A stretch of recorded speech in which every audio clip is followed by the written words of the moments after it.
Hi guys, welcome back to exact astrology. आप सभी को नमस्कार। आज संहिता ज्योतिष के अंतर्गत हम लोग चंद्राचार चैप्टर को पढ़ेंगे। चार से यहां तात्पर्य है मतलब चंद्रमा के बारे में जानना।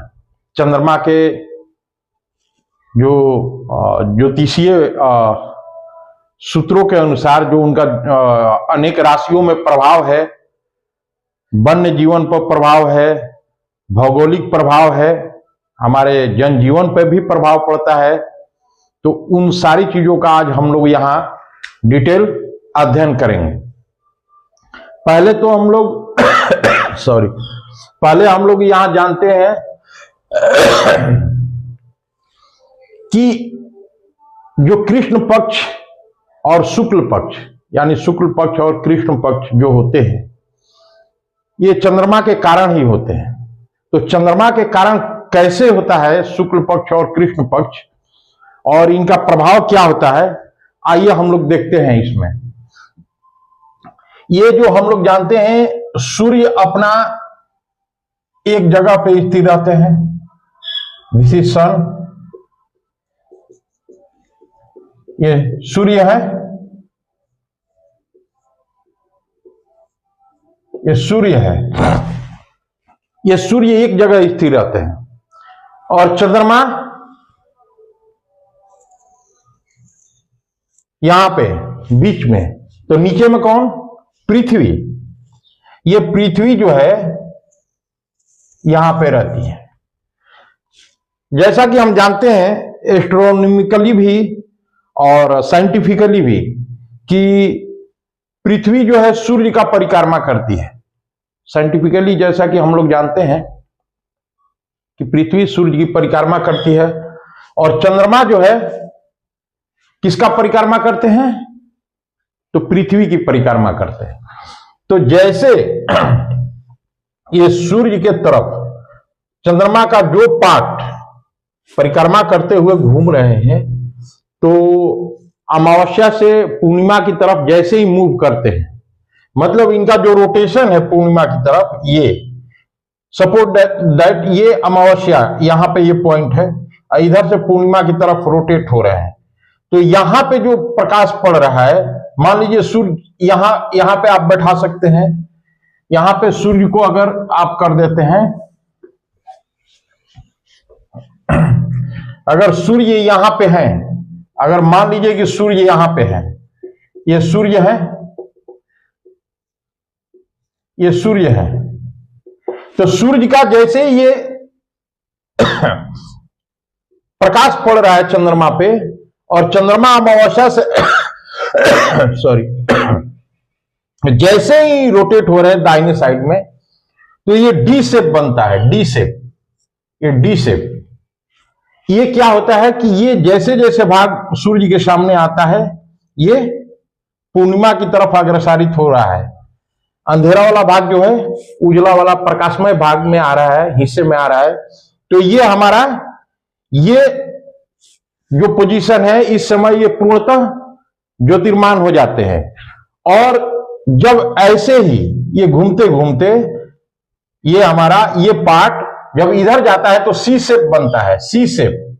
तो सी शेप में अब ये क्या होता है कि ये अमावस्या की तरफ जब जाएंगे, अभी तो अमावस्या से पूर्णिमा की तरफ गए तो उजाला हुआ यहीं, तो ये जो होता है ये कृष्ण पक्ष होता है। ये क्या होता है? कृष्ण पक्ष, कृष्ण। ये शुक्ल। ऐसे हमारे बृहत संहिता में कृष्ण पक्ष और शुक्ल पक्ष बोल के नहीं है, मतलब वही एक कृष्ण और शुक्ल। चंद्रमा के बारे में लिखा गया है शुक्ल चंद्रमा और कृष्ण चंद्रमा। कृष्ण माने सावला, थोड़ा डार्क टाइप का, और शुक्ल माने उजला प्रकाशमय। तो ये इस तरह से हुआ।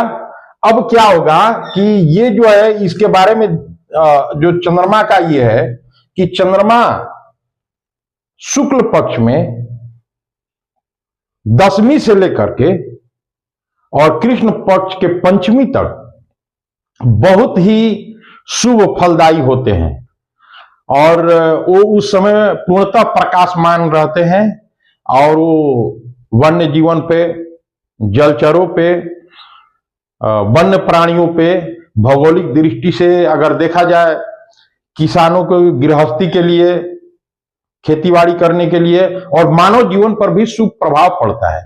हालांकि ऐसा नहीं है कि पूर्णतः कृष्ण पक्ष जो है खराब ही रिजल्ट देता है। इसमें भी जो पार्ट है, जो इधर का पार्ट है, जो प्रकाश में है, इसमें भी चंद्रमा शुभ फल देते हैं। हालांकि चंद्रमा के बारे में ज्योतिषीय विचार जो है और हमारे वेदों और ग्रंथों में जो चर्चा है, उसके आधार पे यह भी कहा गया है कि चंद्रमा मनुष्यो जातः, मतलब चंद्रमा का जो उत्पत्ति हुआ है ईश्वर के मन से हुआ है मन से हुआ है। और चंद्रमा मन के स्वामी है, मन के मालिक है। अगर चंद्रमा खराब हुए तो मन खराब होगा। मन खराब होने से तात्पर्य सोच अच्छी नहीं रहेगी, सापेक्षिक नहीं रहेगी, निर्णय लेने की क्षमता उचित नहीं होगा, निर्णय आपका, निर्णय गड़बड़ हो जाएगा, दिमाग अशांत रहेगा। और जब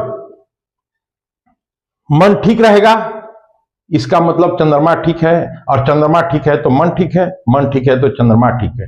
अब रहा बात कि ये तो कृष्ण पक्ष और शुक्ल पक्ष, तो हमारे शुक्ल पक्ष का 10वीं से लेकर के कृष्ण पक्ष के 5वीं तक का चंद्रमा बलवान माने जाते हैं। ऐसे ही चंद्रमा को अगर होरा शास्त्र के दृष्टि से देखा जाए, व्यक्ति विशेष के कुंडली के आधार पे अगर एनालिसिस किया जाए, तो उसमें क्या होगा,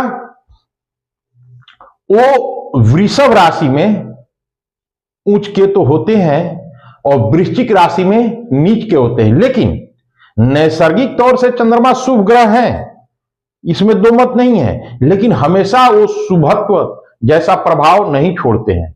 इसका कारण है कि वो जब वृष राशि में 3 डिग्री पर होते हैं तो बहुत ही अच्छा परिणाम देते हैं, सकारात्मक प्रभाव डालते हैं हमारे ज्योग्राफिकल दृष्टि से हर चीजों पर, जीव जंतुओं पे, मानव जीवन पे भी, खेतीबाड़ी से संबंधित चीजों पे भी। और जैसे ही वो वृश्चिक राशि में 3 डिग्री पर होते हैं तो बहुत ही अशुभ प्रभाव देते हैं, जबकि चंद्रमा नैसर्गिक रूप से शुभ ग्रह है। इसीलिए कहा जाता है कि चंद्रमा कितने डिग्री पे है, तब यह डिसीजन होगा कि चंद्रमा शुभ है या अशुभ है। तो इसीलिए चंद्रमा को अशुभ भी माना गया है कुछ हद तक, कुछ परिसीमाओं के अंतर्गत। हमारे कृष्ण पक्ष जो होता है जानते ही हैं कि पूर्णिमा से अमावस्या होता है, और शुक्ल पक्ष होता है अमावस्या से पूर्णिमा। तो वही जो मैंने बताया, यही कारण होता है कि शुक्ल पक्ष 15 दिन का और 15 दिन का कृष्ण पक्ष होता है। शुक्ल पक्ष में भी हमेशा ऐसा नहीं है कि चंद्रमा हमेशा अच्छा ही देते हैं। मैंने बताया कि जब चंद्रमा शुक्ल पक्ष में 10वीं से लेकर के कृष्ण पक्ष के 5वीं तक शुभ फल देते हैं। और चंद्रमा के बारे में जैसा कि जानते हैं हम लोग कि एक होरा शास्त्र के अंतर्गत कुंडली में एक हाउस में चंद्रमा 2.25 दिन में पार कर जाते हैं। एक हाउस को, एक हाउस में मतलब 2.25 दिन रहते हैं। तो एक हाउस में कितने नक्षत्र आते हैं, मतलब कि ये इसमें 9 चरण आते हैं। तो 9 चरण आते हैं। हम जानते हैं कि नक्षत्र के 4 चरण होते हैं हर नक्षत्र के। तो अगर ये 2.25 दिन रहे तो इसमें 9 चरण को टच करते हैं, तो 9 चरण को पास करते हैं। इसका मतलब सीधी सी बात है कि 3 नक्षत्र को उन्होंने क्रॉस किया। और जिन नक्षत्रों में जाते हैं, इसके बारे में भी एक कंसेप्ट है कि चंद्रमा अगर ज्येष्ठा, मूल, उत्तराषाढ़ा और पूर्वाषाढ़ा नक्षत्र में अगर दक्षिण की ओर जाते हैं तो ये अशुभ फल देते हैं। और जलचर, वन्य प्राणियों का, मानव जीवन का भी ये क्षति करते हैं। लेकिन वही चंद्रमा इससे सिद्ध हो रहा है कि अगर दक्षिण की तरफ जा रहे हैं इन चारों नक्षत्रों में, 4 नक्षत्र बोले तो ज्येष्ठा, मूल, उत्तराषाढ़ा और पूर्वाषाढ़ा, अगर ये दक्षिण की तरफ जाते हैं तो अशुभ फल दे रहे हैं। इससे साबित हो रहा है कि अगर उत्तर की दिशा में जाएंगे ये इन नक्षत्रों में तो ये अत्यंत लाभकारी सिद्ध होंगे और शुभ प्रभाव छोड़ेंगे। मतलब इनका जो फल होगा वो बहुत ही शुभ होगा। तो अभी ये चंद्राचार हमारा चैप्टर चलेगा दोस्तों, और ऐसे ही आप लोगों का साथ रहा तो ऐसे ही वीडियो बनता रहेगा। और अगर आप लोगों को पसंद आए तो एक बार ब्लेसिंग जरूर दीजिएगा, मेरे चैनल को लाइक और सब्सक्राइब जरूर कीजिएगा। धन्यवाद, नमस्कार।